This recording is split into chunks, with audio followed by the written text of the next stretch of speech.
Hi students, today in this video class we will do MCQs from alternating current, and if we complete early we will start MCQs from EM waves also.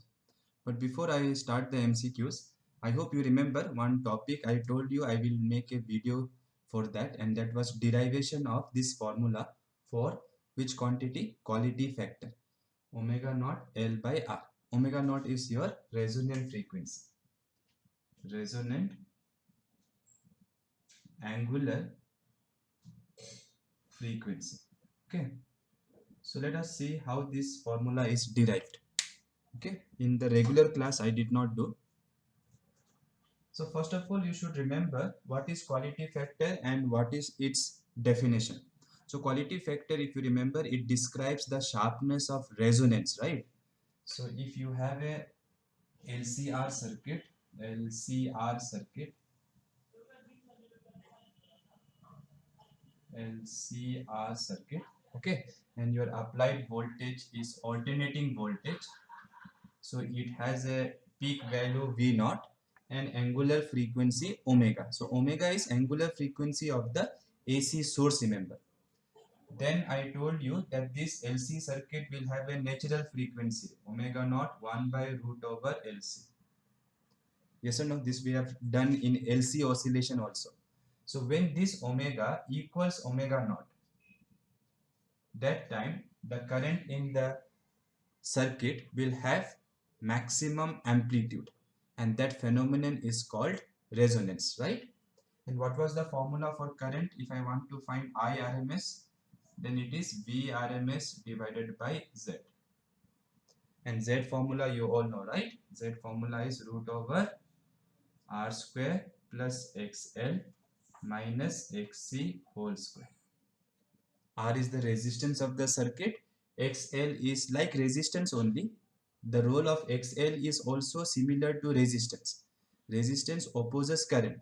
XL also opposes current, but it opposes alternating current. And this opposition is called reactance. And XC is called capacitive reactance. Formula for them is what? XL is L omega and XC is 1 by C omega. So these formulas you need to remember. Okay, students? Fine. So if I plot a graph, of current versus frequency of the source. So let me plot here IRMS, and let me plot here frequency, or let me write angular frequency of the source. Then you find that when omega equals omega naught, the value of the current is that time maximum. So this is IRMS maximum. Okay, or you can plot amplitude also, I naught, no problem. Because if I naught is maximum, IRMS also will be maximum. What is IRMS? I naught by root 2. So the graph looks something like this, right? Now we want this graph to be sharp for reasons which I have already discussed in the class. So to describe the sharpness in a mathematical way, what we do is, if this is your maximum value of the peak current, we try to find 1 by root 2 times this value. 1 by root 2 times this value. 1 by root 2 will be approximately 0.707. So this is 0.5, right? So slightly above this.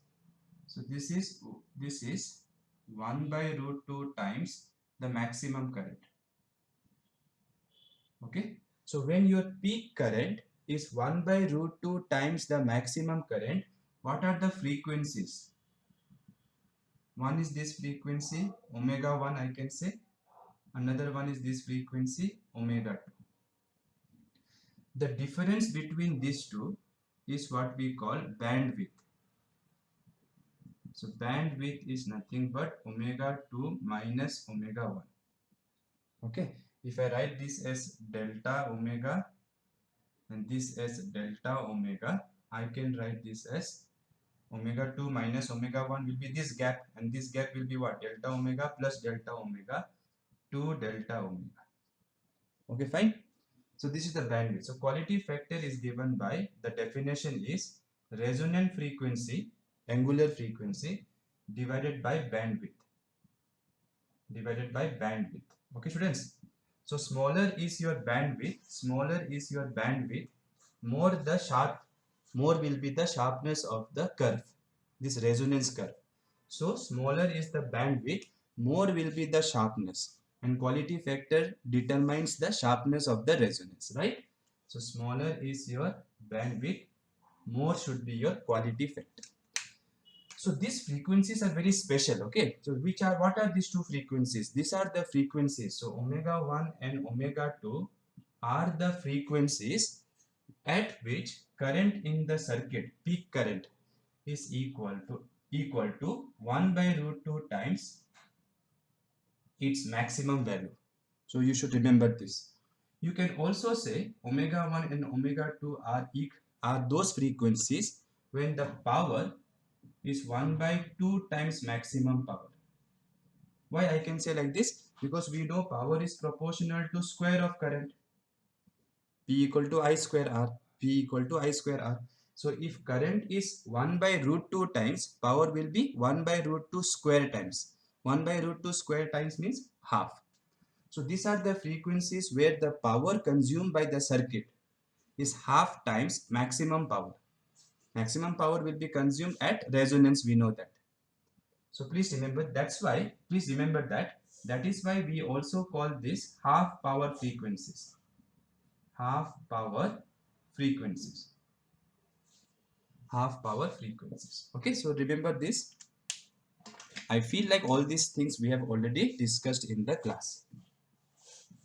But little bit of background I should give you, otherwise the derivation may not make sense. So let us now start the derivation. Okay.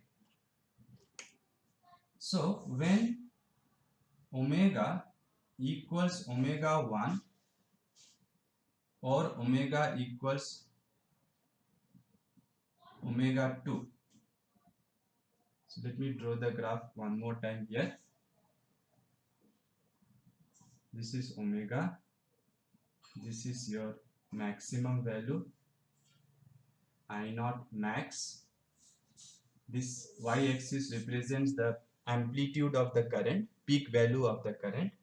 X-axis represents angular frequency of the source. When the angular frequency of the source equals to this natural angular frequency, current in the circuit is maximum. Then we have chosen one value which is 1 by root 2 times max. And for that we have two frequencies, right? Omega 1, omega 2. And this I am writing delta omega. This I am writing delta omega, right? So if you look this very carefully, you can see omega 1 will be omega naught minus delta omega. Check once. This is omega 1, this is omega naught. So omega 1 will be omega naught minus delta omega. Correct or not? Omega 1 is this much. No. Whenever I write any coordinate, it means from origin you have to measure. So omega 1 means this much. Omega naught means this much. So from this much, if you subtract delta omega, you will get omega 1. Similarly, omega 2 will be what? Omega naught plus delta omega. And I hope you remember here, your XL will be more or XC will be more. Here you know XL is equal to XC. And when omega is less, you know that XL is L omega and XC is 1 by C omega. So when omega equals omega naught, you know these two are equal. So for less value, this will be more. So here XC will be more than XL. Here XL will be more than XC. Okay, so keep that in your mind. So for frequency smaller than resonant frequency, the circuit will behave like capacitive circuit, more like capacitive circuit. And for frequencies greater than resonant frequency, the circuit will behave more like inductive circuit. Okay, so when omega equals omega 1, which is omega naught minus delta omega, or omega equals omega 2, which is omega naught plus delta omega. What we know? The peak current should be 1 by root 2 times maximum value. Right? Okay, let us substitute now. What is I naught? I naught I can write V naught by Z. Don't write VRMS. Okay, when I should write VRMS? If this is IRMS.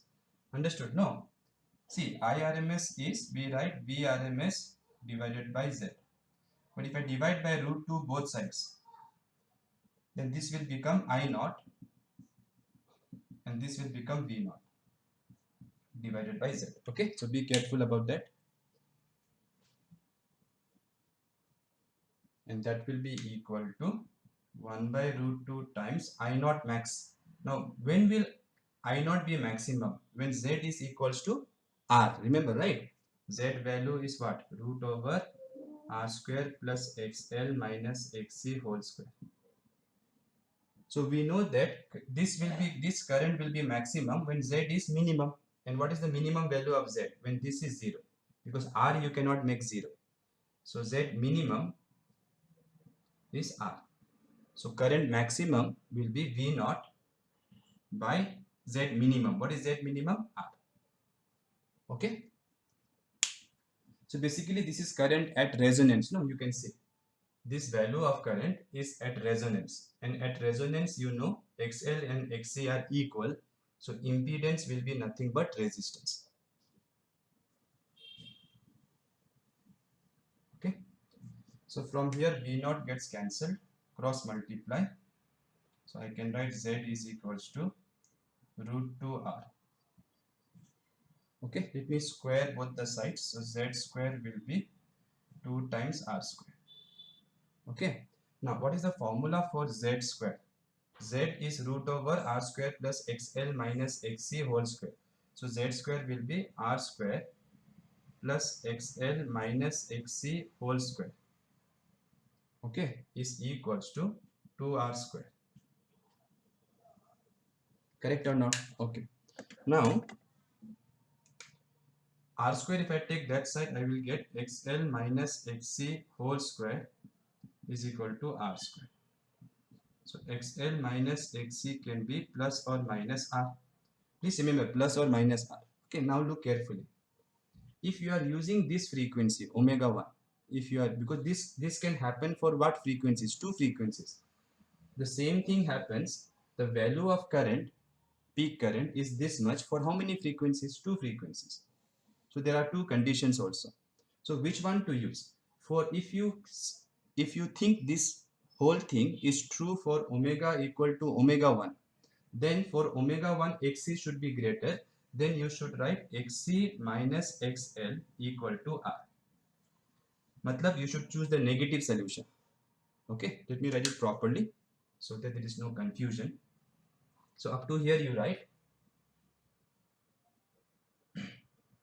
Now this formula says there are two solutions, xl minus xc equal to r or xl minus xc equal to minus r. Yes or no? Two solutions are there. Which one to choose? That depends on which omega you are choosing. So you know that if I say omega equals to omega 1, xc should be greater. So here you can see xc is greater, that's why this is minus sign. So this is true for omega equal to omega 1, and this is true for omega equals to omega 2. Okay, any one you can use. Let me use this one to continue the derivation. But remember this fact, because later the next problem in MCQ will be based on this fact. So for omega equal to omega 2, this frequency higher than resonant frequency, you know for higher frequency XL should be greater. So this solution you should accept. And for frequency smaller than resonant frequency, you know XC should be greater. Then if XC is greater, then this is the right solution. Because if this is greater, the answer should come negative. Correct now? Okay. So this is true for omega equal to omega 1. This is true for omega equals to omega 2. To continue the derivation, let me choose this one. You can choose this one and you will get the same answer. Now I think I can remove this. So this is true for omega equal to omega 2, this one. Okay, so let us substitute. What is xl? L omega 2, because this is for omega equal to omega 2, minus 1 by c omega 2 equal to r. Correct now? Now what is omega 2? Let us substitute. Omega naught plus delta omega minus 1 by c omega naught plus delta omega equals to r. Now we need to do some approximations. Whenever a small quantity, delta omega is smaller than omega naught, right? If you see the graph, delta omega is smaller than this. So if you want to do some approximations, what you can do is, you can use binomial expansion. Binomial expansion says 1 plus x power n. If x is very small compared to 1, then this you can write as 1 plus nx, provided x is smaller than 1. Okay, so to bring this 1 here, let me take omega naught common here. That is the rule only. Whenever bigger plus smaller is there, and you don't want to completely neglect the smaller one. If I completely neglect x, no, x is smaller than 1. If I completely neglect x, what will I get? Answer 1 only. But if you want to do little better approximation, then this formula we use, binomial expansion. Actually, other terms are also there. N minus 1 by 2 factorial x square. So those other terms are also there. But if x is less than 1, students, x square will be very, very small. So you can neglect at least x square. But don't neglect x term.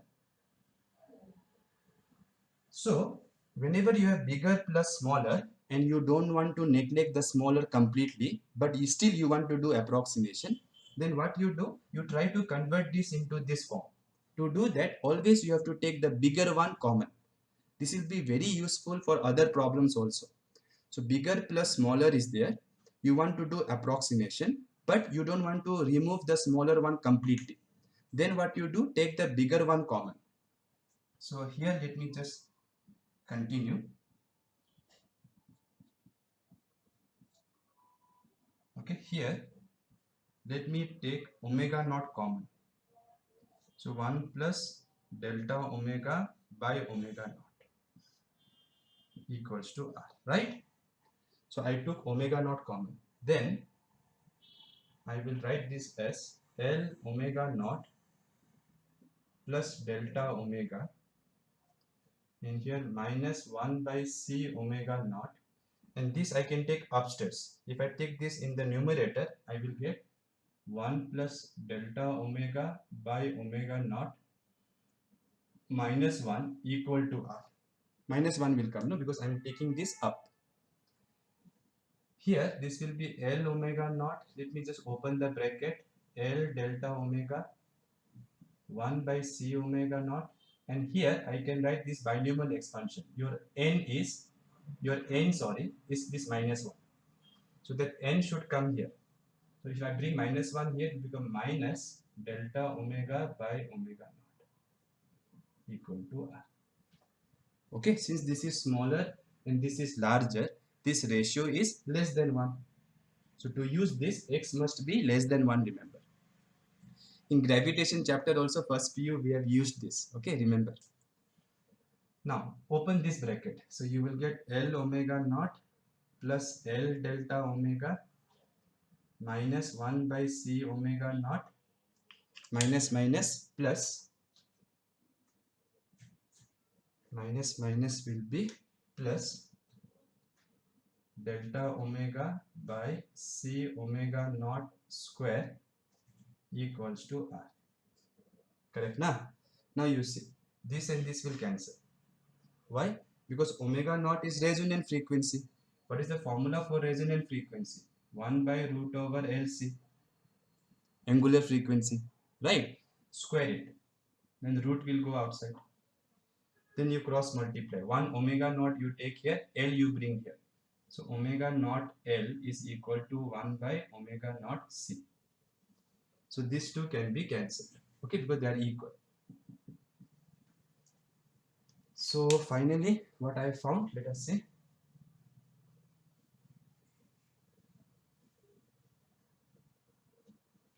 So L delta omega here plus delta omega by c omega naught square is equals to r, right? Okay, now look carefully. 1 by c omega naught square, let me substitute here. So plus delta omega c. What is omega naught square? 1 by LC. 1 by LC equal to R. C will cancel. Right? What I have done, I have used this formula here. Then this L will go upstairs. So this will be L delta omega. This is also L delta omega. So 2 times L delta omega will be equal to R. So 2 delta omega will be what? Oh, R by L. This is your bandwidth. This is your bandwidth. So bandwidth is also R by L. Try to remember that. So therefore, quality factor was defined as omega naught by bandwidth. What is bandwidth? R by L, right? If I bring this L downstairs, that's it. Cross multiply. So R by L, which means quality factor will be omega naught L by R. Then of course you can write in terms of C also, because omega naught L, wherever there is, I can also write 1 by omega naught C. So 1 by omega naught CR. Okay students, so this is was the derivation. It was little lengthy, so I thought better I will do it separately. Okay, please write down. These are important. Who knows, it may come for 5 marks also. We are not sure. But till now they have never asked this derivation. Now I want to tell you something very important. Look carefully. Look carefully. If omega 1 and omega 2 are half power frequencies, okay, angular frequency, because I'm writing omega, then resonant frequency will be root over omega 1 omega 2. So I have seen some questions which are asked based on this formula. They will give you a graph and they will show you omega 1 omega 2. They will ask you the angular frequency. Please use this formula because this is the exact one. So let us see how this formula comes. By the way, you can also write this in terms of frequency, because omega is what? 2 pi frequency. So 2 pi you put here, 2 pi you put 2 pi. Square root of 2 pi will be 2 pi, cancel with this 2 pi. So you can also write F0 equals to root over F1, F2, where F1, F2 are half power frequencies. Okay. So how this formula comes? Go back to that two equations. I told you XL minus XC is equals to omega 1 or omega 2. Let us write omega 1. Doesn't matter. And the other one will be what? XL minus XC was R for omega 1 or omega 2? Omega 2 I think, because omega 2 was this side. No, this was omega naught. This was omega 2. This was omega 1. So for higher frequency, your XL should be more. So this was for omega 2. And the other one was XC minus XL equal to R. It was XL minus XC equal to minus R. I have done reverse. Okay. So this is for which frequency? Omega 1. So let us write down. What is XL minus XCR for this frequency? It is L omega 2 minus 1 by C omega 2 equals to R. Right? And for this, if I write, what will I get?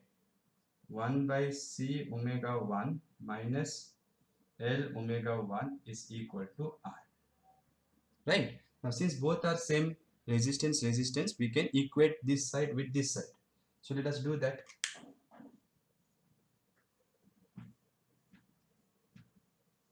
So if I equate this and this, what will I get? L omega 2 minus 1 by C omega 2 equals to 1 by C omega 1 minus L omega 1. Then you bring this minus L this side. So you will get L common, omega 1 plus omega 2. Take minus 1 by C this side. So 1 by C common. Okay.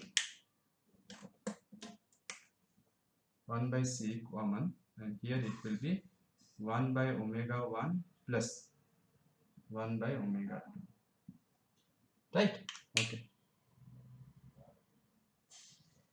Pause the video if you have to. Okay. Then this is L omega 1 plus omega 2 1 by C. What is this? LCM you take omega 1 omega 2 omega 1 plus omega 2. Right? Whether you write omega 2 plus omega 1 or omega 1 plus omega 2 is same. Now you see this will cancel with this. Right students? So if you cross multiply, or yeah, if you cross multiply, you will get LC equals to 1 by omega 1 omega 2. One more cross multiplication you do, omega 1 omega 2 will be 1 by LC. What is 1 by LC? This is omega naught square, because omega naught we know is root over 1 by LC. Yes or no? So this is omega naught square. So what will be resonant angular frequency? Square root of product of the half power frequencies. So please remember this is very useful.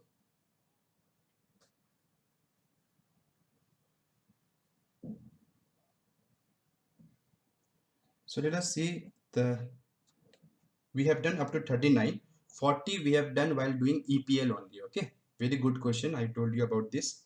So 41, let us do it immediately. Now the answer will come. See what they are saying. If half power point frequencies for a resonant LCR circuit are 2 per second, 2 per second matlab 2 hertz and 8 hertz, then what? Then resonance occurs at which frequency? Resonance occurs at which frequency? So resonant frequency they are asking. So here, what are the half power frequencies they mentioned?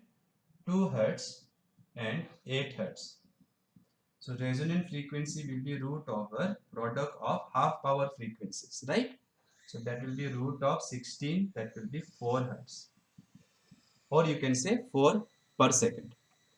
So immediately after doing the concept, this question becomes so easy. Question number 41. Okay. Next question you see, question number 42. A 100 microfarad capacitor is charged with a voltage 50 volt source supply. 50 volt. Okay. So voltage is 50 volt. It has been charged. So what will be the maximum charge on the capacitor?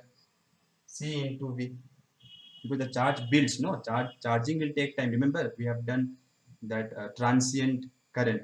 So when you put a capacitor to a battery with 50 volt, the charge will grow. And ultimately, when the capacitor's voltage will be same as the applied voltage, then the charging will stop. So maximum charge will be capacitance into applied voltage. So that will be 5000 microcoulomb, which is 5 into 10 power minus 3 coulomb, right? Micro means 10 to the power minus 6. So this is the maximum charge on the capacitor. Now what they have done, the source supply is removed and the capacitor is connected across the inductance, as a result of which current of amplitude 5 ampere flows through the inductance. Calculate the value of the inductance. This is based on what problem, what topic? LC oscillation. So if you take a charged capacitor whose maximum charge is Q naught, the other one is minus Q naught, and you connect it to an inductor, then we know the charge will oscillate, right? As you wait, some of the charge will go to this, some of the electric field here will go to the magnetic field here, because current will start flowing. So when the magnetic field here is maximum, the electric field here should be 0, because there is no resistance, remember. So no other loss of energy will occur. And you can please neglect the electromagnetic waves which I have taught last class. So when the charge here, so this is the initial state. After some time, what will happen? This will have no charge, and that time the current here will be maximum. The current here will be maximum, and that maximum current they have given. What is the maximum current they have given? Amplitude they have told. Amplitude means maximum value. So this is 5 ampere.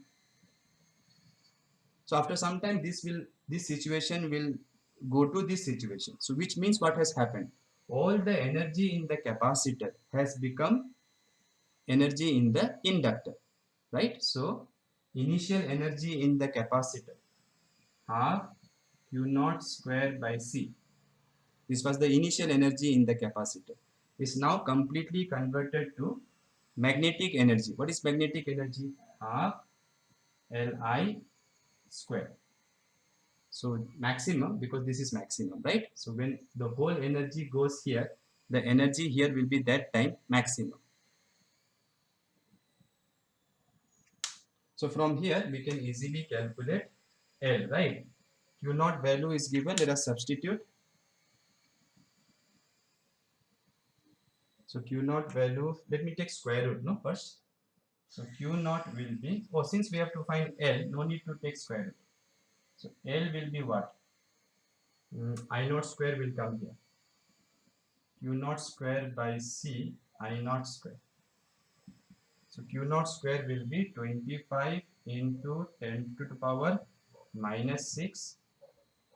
C value is 100 microfarad. 100 micro means 10 power minus 6. And I naught is 5 ampere, so 25. Right? 5 square you have to do, right? Okay. So 10 power minus 6, 10 power minus 6, 25, 25 cancel. So this is 10 power minus 2 Henry. So simple, right? This is based on conservation of energy, remember.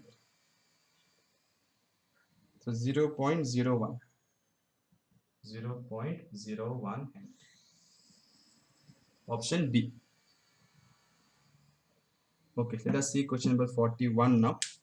This we have done, but in that question we found the time. Here we have to just find the value of the charge.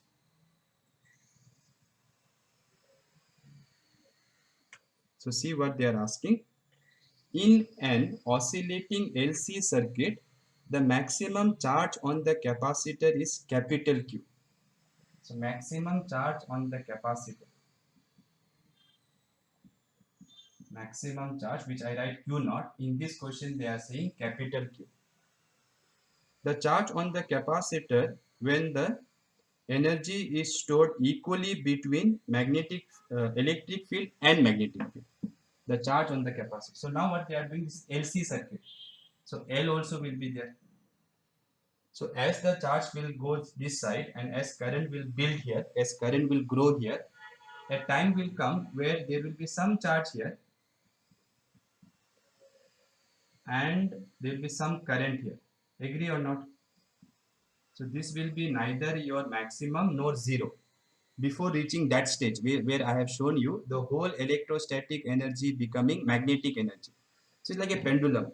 When you take the pendulum here, it has potential energy. When you leave it, when it comes to mean position, all the potential becomes kinetic. But before that, when it was somewhere here, as it is coming from extreme position to mean position, when it is somewhere here, that time it has both potential energy also, kinetic energy also. So similarly, they are asking what should be the value of this charge so that energy stored here and here are equal. So what we will use? Conservation of energy. Initially what was the energy? Half Q naught square by C, which they have given capital Q. This was the initial energy, right? And there was no magnetic energy. Later there is some current, there is some charge. So what is the electrostatic energy? Half Q square by C, and magnetic energy is half Li square. Now they want the value of charge when these two energies are equal. So in the question they have given these two are equal. So if these two are equal, I can put in place of this, right? So it will become half Q square by C equal to 2 times half small q square by C. two times because these two they want to be equal in the question. So this half will cancel with this half, c will cancel with c. So small q will be capital Q divided by 2 plus or minus, but here we have to just find the magnitude of the charge. So q divided by root 2, because this is q square, no, will be 2, so q will be q by root 2. And in our EPL question we have gone one step further. We have found the time also, the time it takes for this situation to become this situation. That is even more important. Please revise.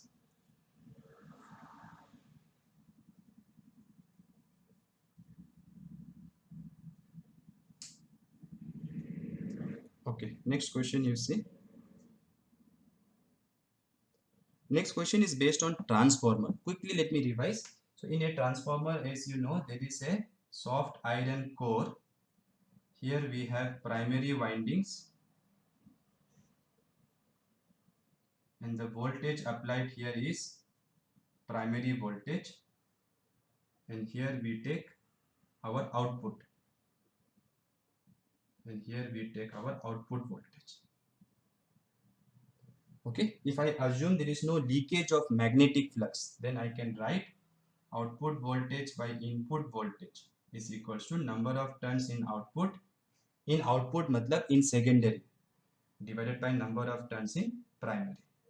And if you remember, this is also called turns ratio. Then if you, let us say there is a source here, so current flows at any instant, let's say direction is this side, and here if you put a load, some current will be here also. So to find the relation between current, we need to know the efficiency of the transformer. Now if it is an ideal transformer where there is no loss of energy, then we can say input power will be equal to output power. So output power I can write ISVS, input power I can write IPV. So once we know the relation between these voltages, then we can find relation between the current. But for ideal, efficiency will be 1. But for other transformers, in other cases, we have to write efficiency to be output power by input power. Output is secondary, sir. Output by input. So it's output power by input power.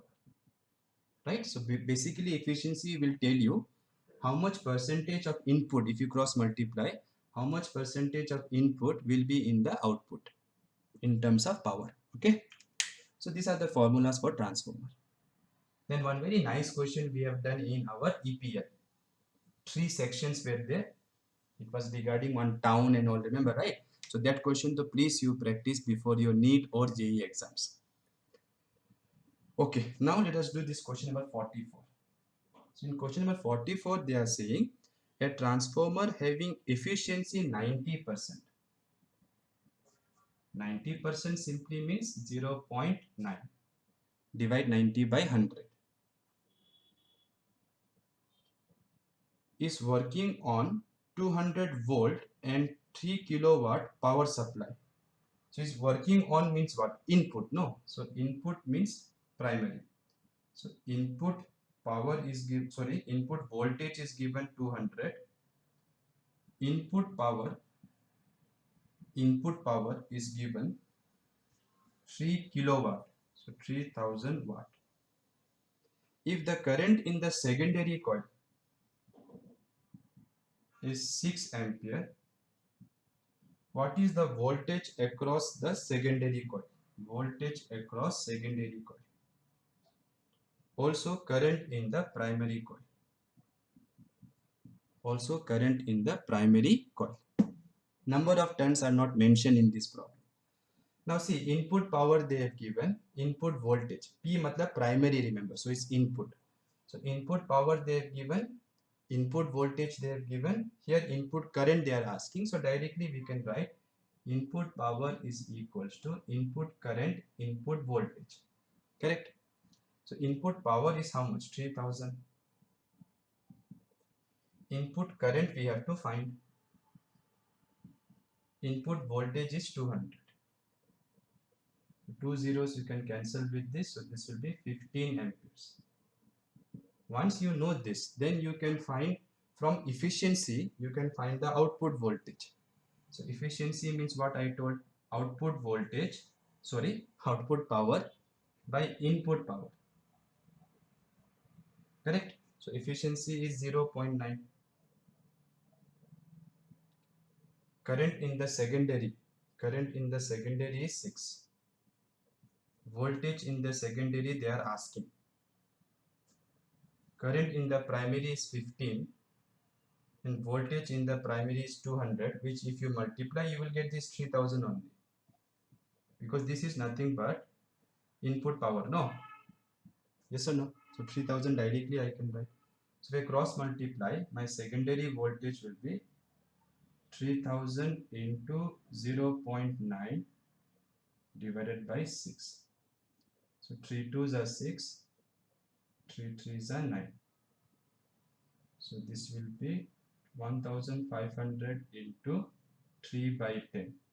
0.3 means 3 by 10. So 1 0 I can cancel. 450 volt. So output voltage is 450 volt and input current is 15 ampere. So which option? 450 volt is your output voltage and input current is 15 ampere. Option B. So here we did not use any number of turns relation.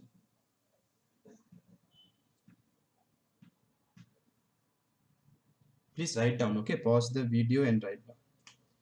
Question number 45 you see now. For a transformer with efficiency 100%, they could have told ideal transformer only. Ideal 100%, okay? These dots are not very visible, okay? Matlab 1. They are saying the number of turns in the primary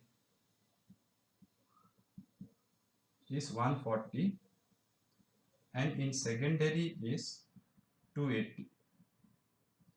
If current in primary is 4 ampere, what is current in secondary? So let us start now. Number of turns is there. Now the formula that we remember is output voltage by input voltage is equal to number of turns in secondary by number of turns in primary. But voltages are neither mentioned nor they are asking. Current they have mentioned, input. Output current we have to find. So let us relate voltage with current because efficiency they have given. And since it is 1, since efficiency is 1, what does it mean? Input power is equal to output power. So we take the ratio input current by output current. If I bring this IS down, then it will be output voltage by input voltage, right? Cross multiply. Cross multiply, you will get this. Now this is mentioned already here. This is your NS by NP from here, right? So therefore, input current is 4. Output current they are asking. Number of turns in secondary is 280. Number of turns in primary is 140. So if you cross multiply and rearrange, you will get the answer. So IS will be what? Cross multiply. 4 into 140 divided by 280. Zeros will cancel. 4 7s are 28. 7 2s are 40. So 2 ampere is my output current. Right? This is 4, okay? Option B. Last question of this chapter is again related to transformer only.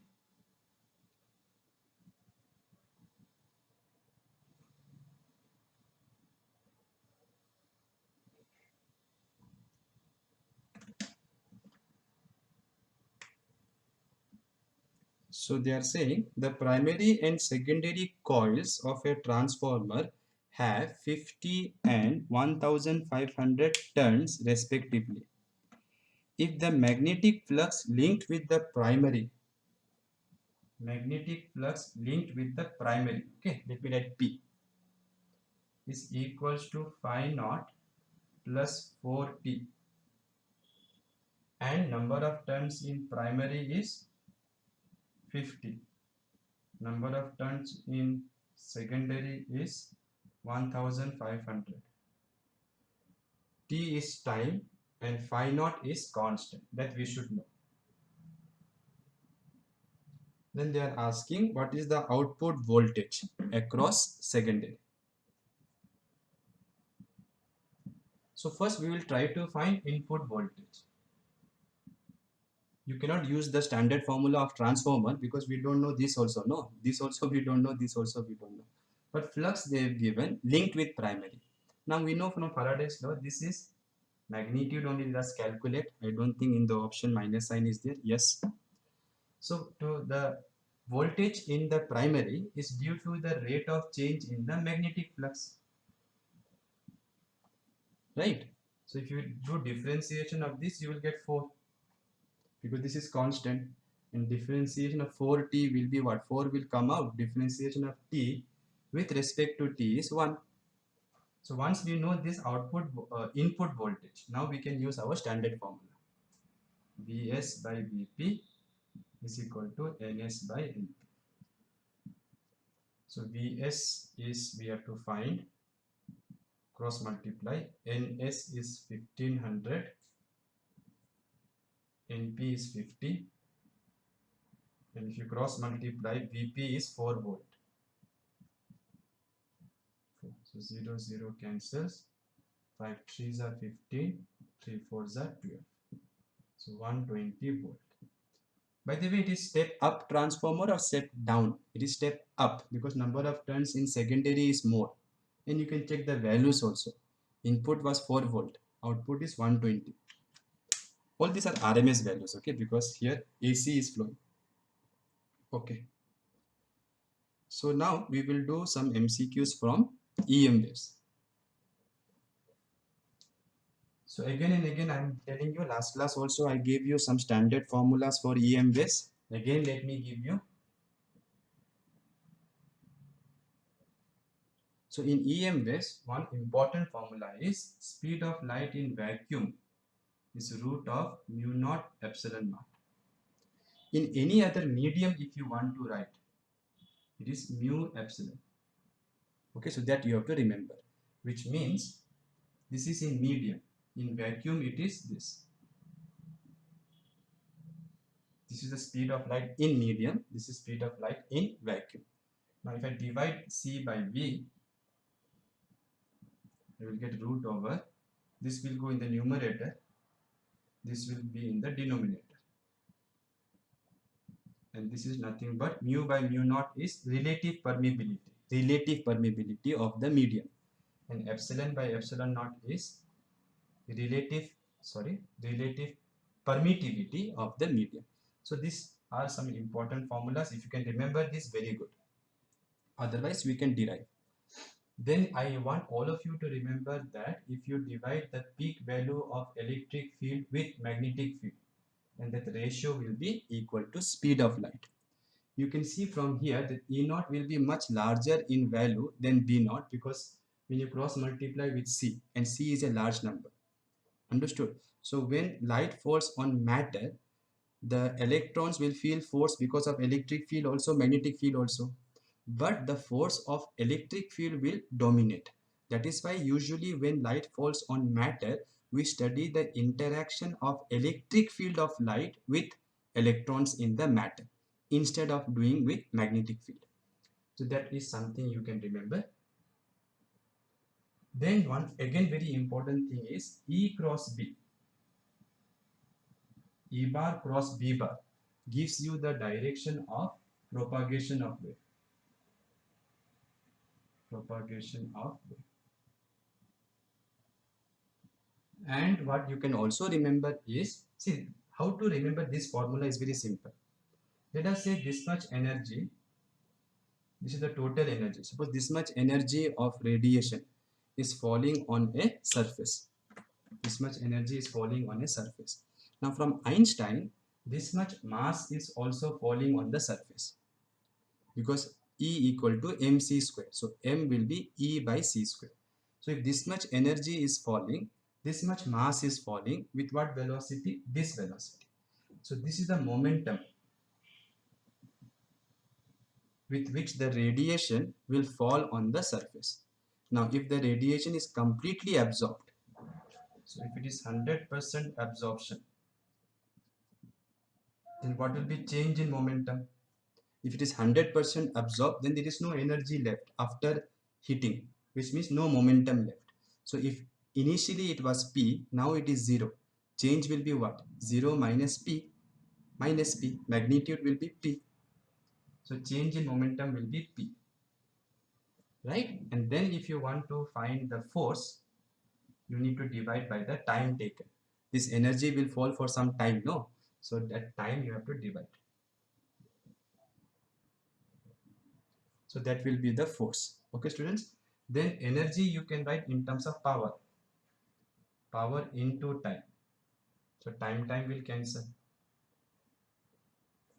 And power you can write intensity, right? Energy you can write power into time. So time will cancel, right? Power by C. Then you can also write power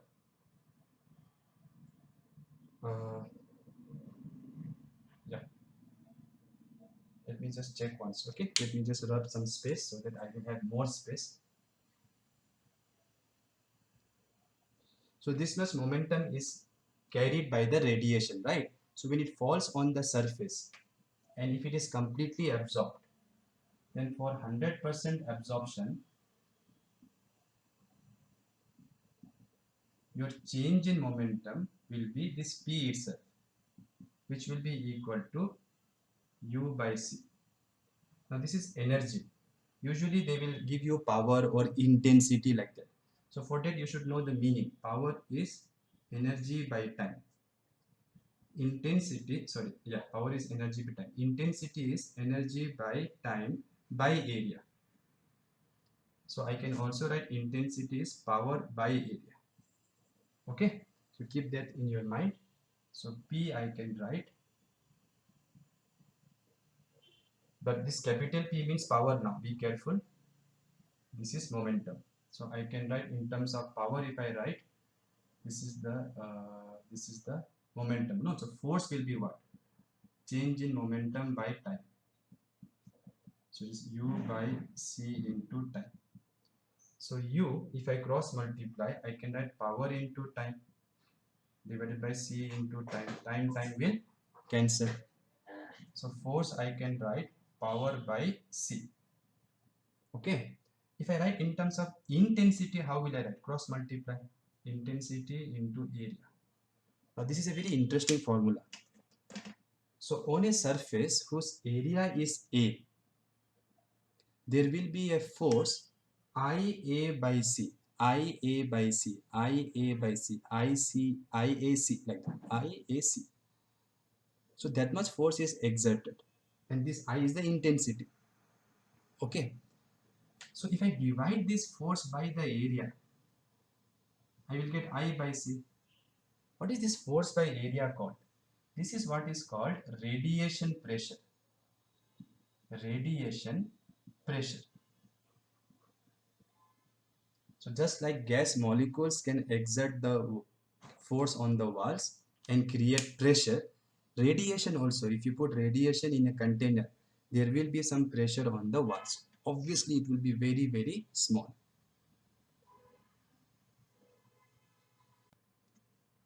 Okay, then I told you something very interesting, and that is if you have a small bulb here, and this radiation goes in all direction, then at a distance r, the energy will spread in this sphere. The energy will spread in a sphere because energy from a point source will go in all direction. So don't think it is circle. Okay, it is a sphere. So at this point there is light, oscillations of light. So there will be some electric field. So if I want to know the ERMS, or let's say the peak value, once I know peak value of electric field, I can find RMS value of electric field at this point. How will I do that? So the technique is again very simple. what you need to remember, which we have done in the class already yesterday itself, and that is, if you look at the formula for intensity, it is half epsilon naught E naught square. This was your energy density, I remember. Then you have to multiply with speed of light. So check once, check your notes, okay? I will not again derive this, it will take a lot of time. We have done this already, okay? So this is the intensity formula. Now intensity is what? Power by area. This area in which the energy has spread is 4 pi r square. 4 pi r square. So it is very clear that E naught will be proportional to square root of power, because E naught square is proportional to power, and therefore your E naught will be proportional to 1 by r. Okay, so if you double the distance, your electric field will become halved. When I say electric field will become half, it means the peak value, which means RMS value also will be half, because they are proportional. So remember this formula. Okay, so this is your energy density. Multiply with speed of light, you will get intensity. Once you get intensity, that we can write power by area.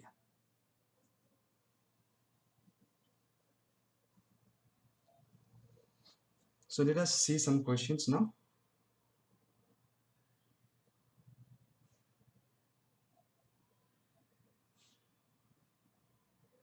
Okay. One requires 11 eV of energy to dissociate a carbon monoxide molecule into carbon and oxygen. The minimum energy of the electromagnetic waves to receive the dissociation lies in the which part of the spectrum? So they have given you energy required to break the bond between carbon and oxygen, okay, carbon monoxide. They want to break the molecule. So the energy required is 11 eV. So energy requirement is 11 eV. So you are passing radiation. The question is, the radiation should belong to which part of the spectrum? Okay. Now students, this question should not be here. It should be in dual nature. The after ray optics, wave optics, I have to do dual nature. Okay. So there I will tell you that energy of radiation comes in the form of packets. Each packet is called photon. So that photon, if it has enough energy greater than this or just equal to this, then the bond will break. So energy of photon, I will tell you that in that chapter, is h nu. Okay, but I'm sure in chemistry you have seen this formula. Okay, then here wavelength we will calculate so that we will know which part of the spectrum it belongs to. So hc by lambda. So your lambda will be cross multiply hc by 11 ev. I'm writing the units. I'm writing the units so that you know. Now just imagine in exam you have to put the value of h. The value of h that you know, 6.6 into 10 power minus 34. That is in SI unit. So joules will be there. Joule second. This is in EV. You have to convert this into joules. C is also there. So that will take lot of time. So I always tell my students when I do that chapter that try to remember the value of this product. So this product has a very simple value, 1240 nanometer EV. Now, why it has units of nanometer EV? Let us try to understand. H has what unit? H has unit of joule second. Why? Because E equal to H nu. So H equals to E by nu. E will be joule. Frequency will be per second. So second will go up. So unit of H will be what? Joule second. And C will be in what unit? Meter per second. Second will cancel. So if you put the value of H and C which you know, then your answer will come in joule meter. Then what you do, convert joule into EV. How? Divide by 1.6 into 10 power minus 19 coulomb. And then divide your and convert your meter into nanometer. Matlab multiply by 10 to the power 9.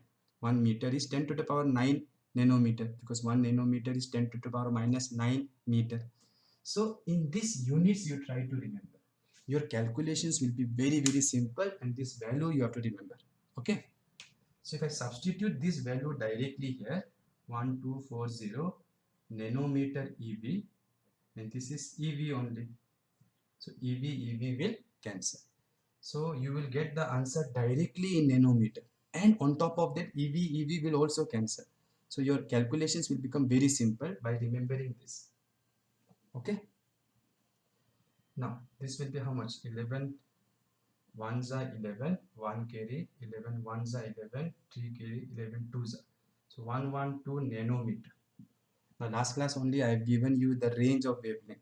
So 112 nanometer belongs to which part of the spectrum? Try to remember. It belongs to the ultraviolet. Okay, it belongs to ultraviolet, because violet I think it goes up to 400 nanometer, and less than that till you reach I think 1 nanometer, like that.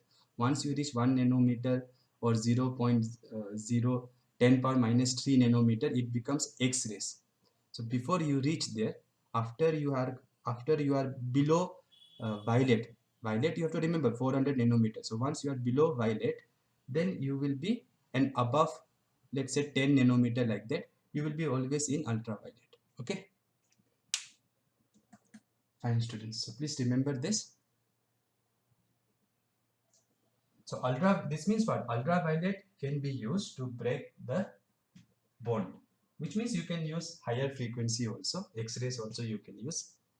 If ultraviolet can break, means higher frequencies can also break. Okay, so here H nu formula you need to know. Question number 2 you see now. Light is traveling along positive y direction. So first see positive y they have told. Usually I say along positive x. So that is why the first thing you do in such questions is you draw a proper xyz system, and you cannot draw anywhere you want. It has to follow the right hand coordinate system. So if x is here, y is here, then x cross y, z must be here out of the board. Okay, so let us show here. So this z is actually here, okay, out of the board. Now what they have told, light is traveling along which direction? Light is traveling along positive y direction. So this is the direction of propagation. Okay.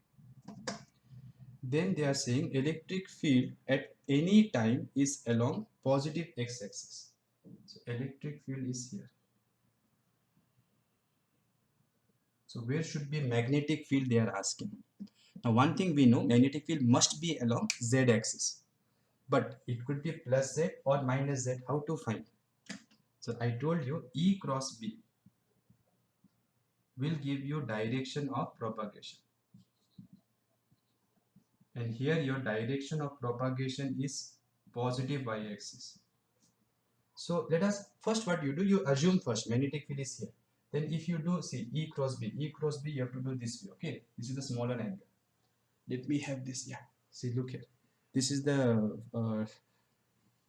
cross product model I made for my first PU students because they were not understanding very properly. So this is your first vector, second vector, okay? So I want E cross B. So E cross B, first vector, A bar is here, and B, let us assume B is outside.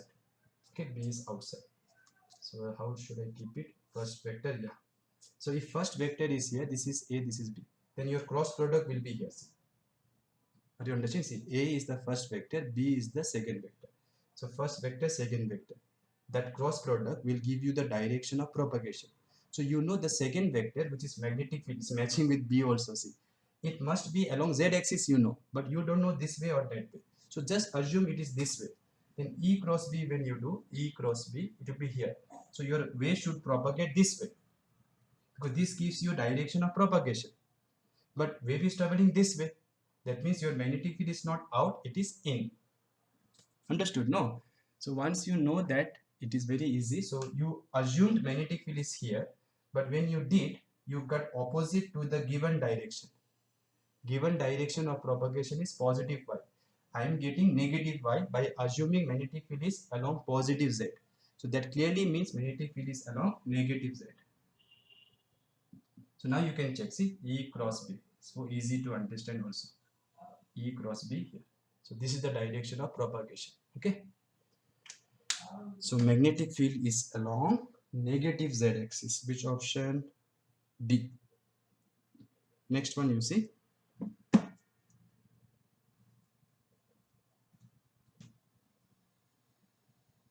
Question number 3.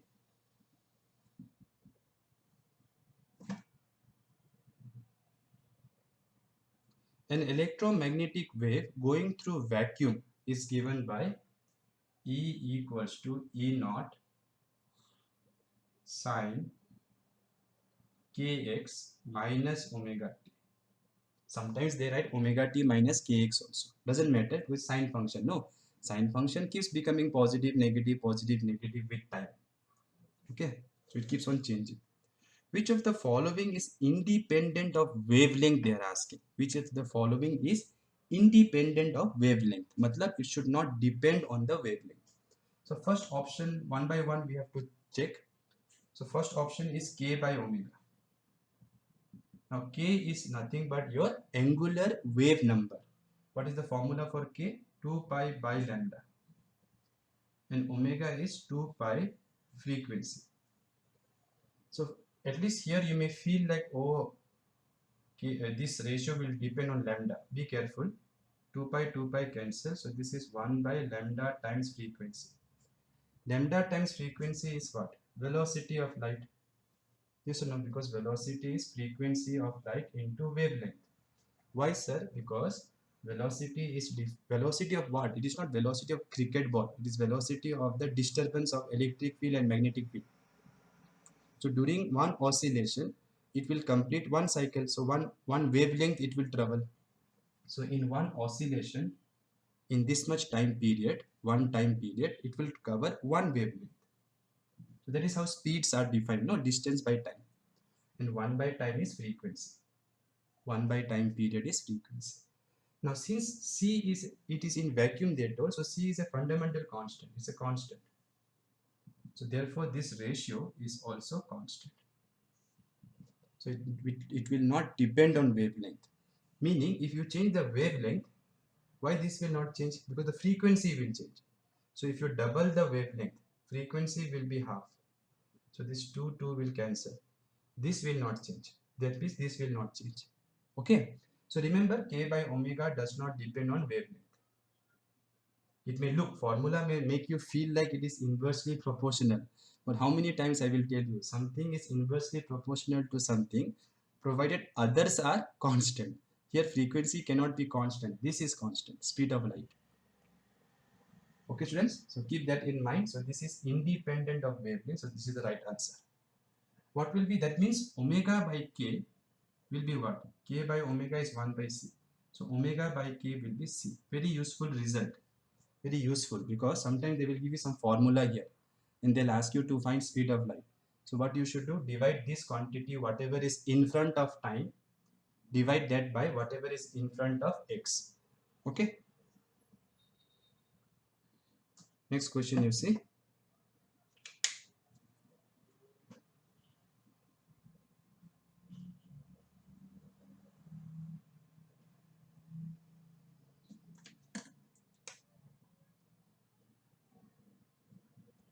Question number 4.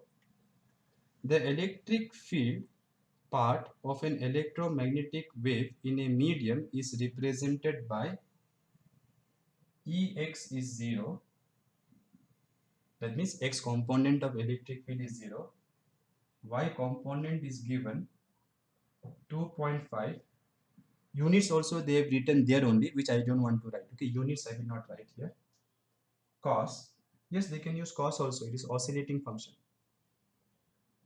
2 pi into 10 power 6 t minus pi into 10 power minus 2 x. So this is the function for electric field. Okay. Now this is in per second, radian per second. This is in radian per second, per meter, sorry, because this is meter, no, so this must be per meter, because angle cannot have units or dimensions at least it cannot have, right? And this is in what units? Newton per coulomb. It should be, because this should be same as this, and this is electric field, so it must be Newton per coulomb. Z component is also 0. So they want you to find, then the wave is moving along x direction with frequency 10 power 6, wavelength 100.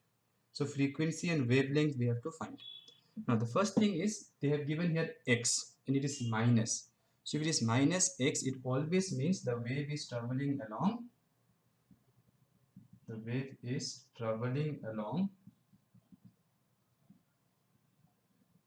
positive x-axis. Positive x-axis. Okay. If you want to know why, if it is minus, why it is positive x-axis, you have to see either the derivation of this formula in first PU waves chapter we have done, or in my YouTube channel, my personal YouTube channel, you can search for a topic called waves. So there I have derived and explained why if it is minus x, then it means the wave is traveling along positive x-axis. So the wave is traveling along positive x-axis. Okay, this you have to remember, students. If it is minus, if it was plus, no, you will write negative x-axis. So that much you have to remember.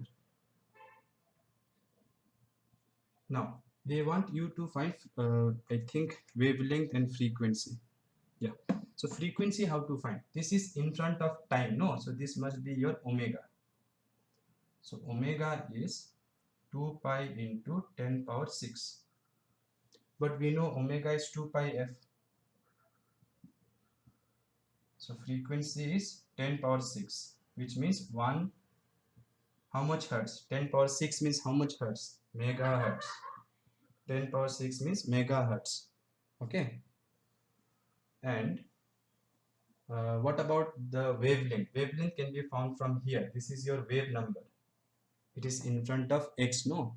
So k is pi into 10 power minus 2. What is the formula for k? 2 pi by lambda. Pi will cancel, cross multiply. So lambda will go here, this will come down. 2 by 10 power minus 2, which means 200 meter it will be, meter. Because this number which I wrote is per meter. Right? They have given this per meter. So this is per meter, so lambda will be in meter. So the wave is traveling along positive x-axis and frequency is 1 megahertz, wavelength is 200 meter. Okay, so clearly it is radio wave. No, 200 meter is the wavelength. Greater than, I think, 1 meter something, I told it is radio wave. Now, once we have found this wavelength and frequency, we can find the speed of the wave also, velocity of the wave. But suppose this question is given and they ask only velocity, then don't find frequency and wavelength and then find velocity. Just now I told you velocity is also omega by k. If it is in medium, then write v. If it is in vacuum, write c, omega by k. So omega means in front of time. So 2 pi into 10 power 6, right? And this number is pi into 10 power minus 2, which comes 2 into 10 power 8. So it is very clearly, it is not in vacuum, it is in medium, because it came 2 into 10 power 8 meter per second. Okay. Okay, which option by the way? So the wave is traveling along x direction with frequency 10 power 6 hertz, wavelength 200 meter. Option B. Fifth question, let us see.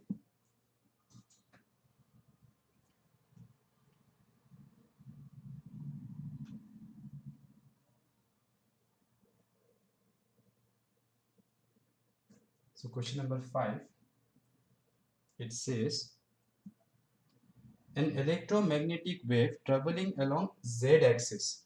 So it is traveling along z-axis. So x, y, z. So this time the wave is traveling along z-axis. So this is the direction of propagation. Okay. And the formula given is E equals to E naught cos kz minus omega t. Since it is minus, it must be along positive z-axis, and it is z now. See, so it is, that's why it is z-axis. It is moving along z-axis. That is why z is mentioned here. Okay. Because if the wave travels along z-axis, then only electric field will change with z. No, wherever is light, their electric field will change. Okay. Then they are asking the electric field. Oh, then they are asking what will be the magnetic field vector. They want you to find magnetic field vector. Now the magnetic field is not given in terms of cos or something. It is given in terms of E bar. So if you see the first option, is k cap cross E bar by C. In second option, E bar cross k cap by C, and like that. Okay, some options are there. So we have to find magnetic field in this way. Now what we should remember for this is this. We know the direction of propagation should be such that when you do E cross B, you should get this. Now, let me assume E. E is not given any particular direction. So let me assume E is here. Because they have not given anywhere. You can't put it here, but because this is where the wave is traveling. Okay. So let me put it here. Try putting here and do it once more. Same answer should come. So if E is here, where should be B? Positive Y or negative Y? Because direction of wave is this. So E cross B. So B must be here. B must be there, right? Because if I do E cross B, I will get Z axis. So now we have to find magnetic field in these options, right? So if I say this is my option, if I say magnetic field is k cap cross E bar by C. First, let me check whether the direction is correct or not. So if I do k cap cross E bar, k cap, so k cap means along z axis, right? Z axis cross E bar, so cross E bar. So z axis is out of the board. Z axis cross E bar, I will get B bar. See, so this is the right one. This will not, I mean, direction wise, this is right one. You are understanding? If I write B this way, then this should be in the direction of B, no? So once you have written all these three, now check K cross E, is it along B or not? K cross E is along B. Okay, shall I show you once more using this? Okay, K cross E. So first vector is here, second vector is here. See, first vector, second vector. So first vector is here, second vector is here, then cross product will be here, right? A cross B. So this cross product is along B, which is matching with my answer. If it was E cross K, then E cross K will be down. E cross K will be down. But magnetic field cannot be down. No, magnetic field is up. Already I have proved to you. Understood? No, because E cross B should give you the direction of propagation. So it is very clear that this direction is correct. But why this formula? For that, let us take magnitude both sides.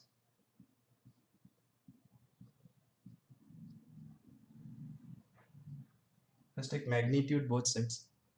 What is the magnitude of cross product? Magnitude of K cap is 1. Magnitude of E bar is E. Sine of what? K and E. K is along Z axis, E is along X axis. So what is the angle? 90 degree divided by C. So it is E by C, which is correct, no? Because this is the formula for B. E by B. If I bring B here, E by B is C or not? So this is the correct formula. Okay. So by checking the magnitude, so K cap is important to put so that when you take magnitude, magnitude of A bar cross B bar, everyone should remember is magnitude of A bar, magnitude of B bar, sine of angle between them. While studying about Lorentz force also we have done this, right? So please keep this in mind. So let me just repeat this problem once, okay? The first thing is we know that since the wave is given this way, the wave is traveling along positive z axis because minus sign is there and z is there. So it is traveling along positive z axis. First thing we know. Then we have options where to put E and B. So let me put E here. then my B has to be there because E cross B should give you direction of propagation. So if this is E, how to write B we have to check. Now the formula should be checked by checking the magnitude of this, because magnitude of all this should be magnitude of this. Then only this can represent magnetic field. So when I take the magnitude of this, you see I get E by C, which is nothing but B only. So it is correct only. So this will also give B, but this will also give B. I mean this will also give E by C if you take magnitude. So magnitude wise both are correct. Direction wise who is correct, that you have to check. So K cross E, if you do K cross E, you get B bar. So this is correct, because we want to find out of these two options which one is magnetic field. Other options are no chance only because they don't have cross product only. Okay, fine.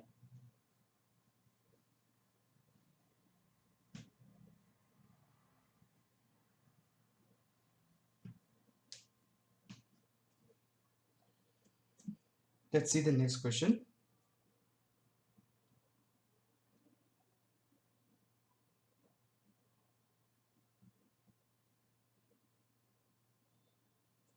The electric field of a certain plane electromagnetic wave is given by Ex equal to 0, Ex equal to 0, Ey is also 0, Ez is equals to 2 cos pi into 10 power 15 t minus x by c. Okay. To find the expression in the components of magnetic field. Find the expression in the components of magnetic field. Now, look carefully. Since it is given x minus x, it is very clear that the wave is traveling along positive x-axis. So let us again draw our first xyz, proper xyz. Okay, so this time our wave is traveling along x-axis and it is positive. Direction of propagation. Right? Okay. Now electric field x component is 0, y component is 0. So the only component will be z component and it is positive. No minus sign is here, so I have to show electric field this way. Now where should I put magnetic field? Now magnetic field has to be along y-axis, that much we have understood. So magnetic field has to be along y-axis. So only By component can be there. Bx must be 0, Bz must be 0. Only y component must be there. No. Now question is this way or that way. So for that, just assume this one and check whether it will match with this direction of propagation. If you do, it will not match, because see, E cross B, if you do, you will get this side. Right? You have to go from E cross B, right? So E cross B, if you do, your thumb will point this way, but wave is traveling that way. That means magnetic field is not along positive y, it is along negative y. Okay, so now if you do E cross B, E is towards me, E cross B, you will get thumb this way. E cross B, B is down. Okay, so B must be along negative y-axis. So B should be minus one thing we have understood. The component should be negative. Now this is the amplitude of electric field. So what is the amplitude of magnetic field? Amplitude of magnetic field is amplitude of electric field divided by C. So I have to write 2 divided by 3 into 10 power 8. Okay, this is coming from the amplitude. And you know the phase remains same because it's traveling wave. So in traveling wave, electric field and magnetic field have same phase. So phase will be same. So cos pi into 10 power 15 t minus x by c. Okay, so which is the right option? So magnetic field will be, now this if you simplify, you can write this as 2 divided by 3 is how much? 0.67 into 10 power minus 8. Right? Yeah. So this again they are writing this as 0.67, they are writing as 6.7. Then this will become -9. And this cos thing will be here also. So which option will match? Option B will match. Bx is 0, by is this with negative sign, remember. So this is your by, this is the simplification, and bz is 0. Okay, so option B is the answer.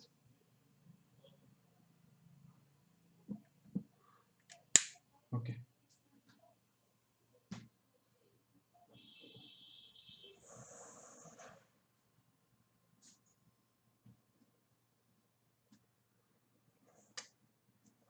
Next question you see. Seventh one.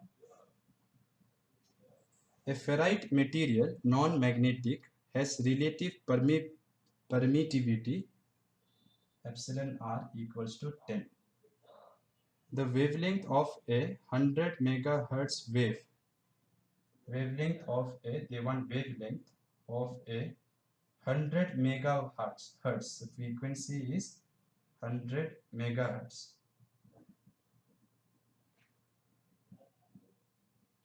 Will be. So they want wavelength of a wave in that material only. Otherwise, why will they mention the material? Okay. So how to find the wavelength? So frequency is this much. Okay. Wavelength is this much in the medium. So what we will do first, we will find the speed in the medium. So speed in the medium. What was the formula I gave you? C by V equals to root over mu r epsilon r. So this will be C by V equals to root over mu r is 1 they have given. Okay, if you see the question, non-magnetic if they say, it means mu r is 1. Okay,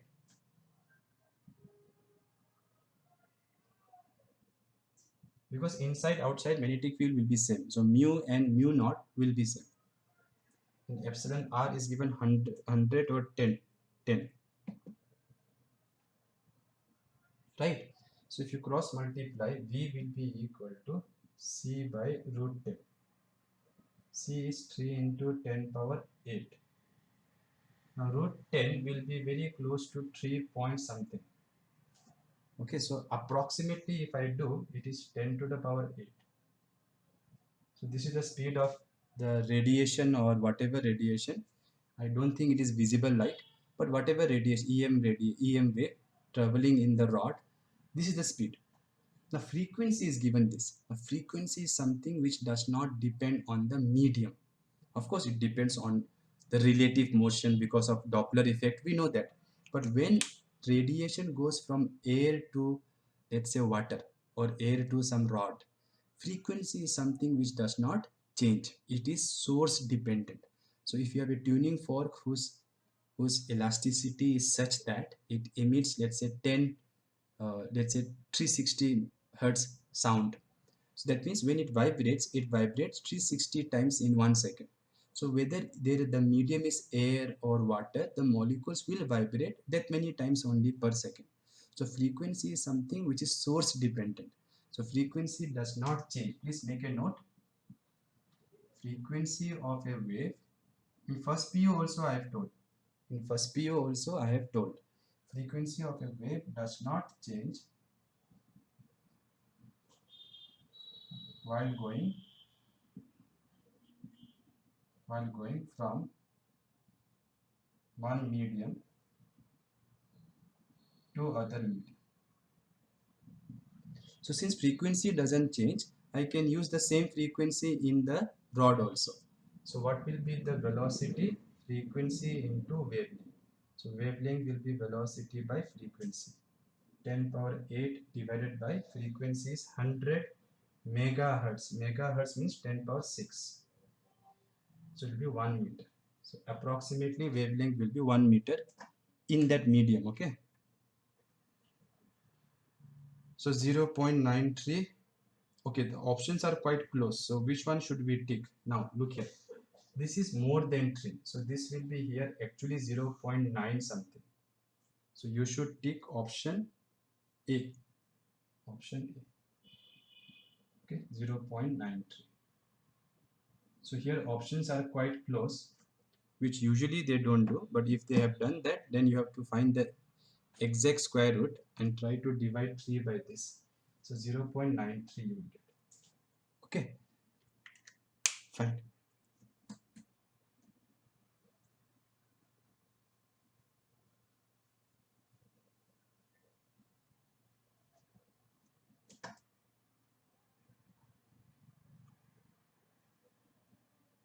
A radio wave enters ferrite rod, again ferrite rod they are saying, having epsilon r 10 to the power 3, and this time they have also mentioned mu r. Mu r they have mentioned 10 this time. So previously they told non-magnetic, so I wrote 1 students. So probably there are different kinds of ferrite rod. Okay. So for this one, the relative permeability is not 1, they have clearly mentioned 10. The velocity of wave in the rod they are asking. This is quite simple. So we know the formula C by V is equal to root of mu r epsilon r. So C is 3 into 10 power 8. They want the speed in the medium. And what are the characteristics of the medium? Mu r is 10, epsilon r is given 100. Am I right? No, 1000. So this will be 10 power 4. Square root of 10 power 4 will be 100. 3 into 10 power 8 by V. So cross multiply, V will go here, 100 will come down. So 3 into 10 power 6. Option A. Question number 9 you see now.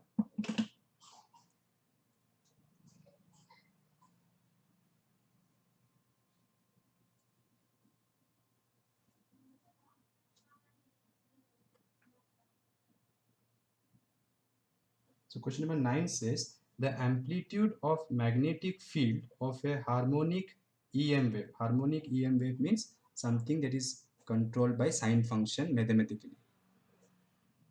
In vacuum is magnetic field amplitude is given 510 nano Tesla. Nano means 10 to the power minus 9. So you can see it's very weak magnetic field. Compare this with Earth's magnetic field. It's very small. What is the amplitude of electric field? So this we know already formula, right? E naught by B naught is equal to C. So E naught, if you want, you have to multiply B naught with C. So 510 into 10 power 9 minus 9. C is 3 into 10 power 8. 8 with 1 0 will be 9. That 9 will cancel this minus 9. So 3 1s are 3. 3 5s are 15. Volt per meter you can say, or Newton per coulomb you can say.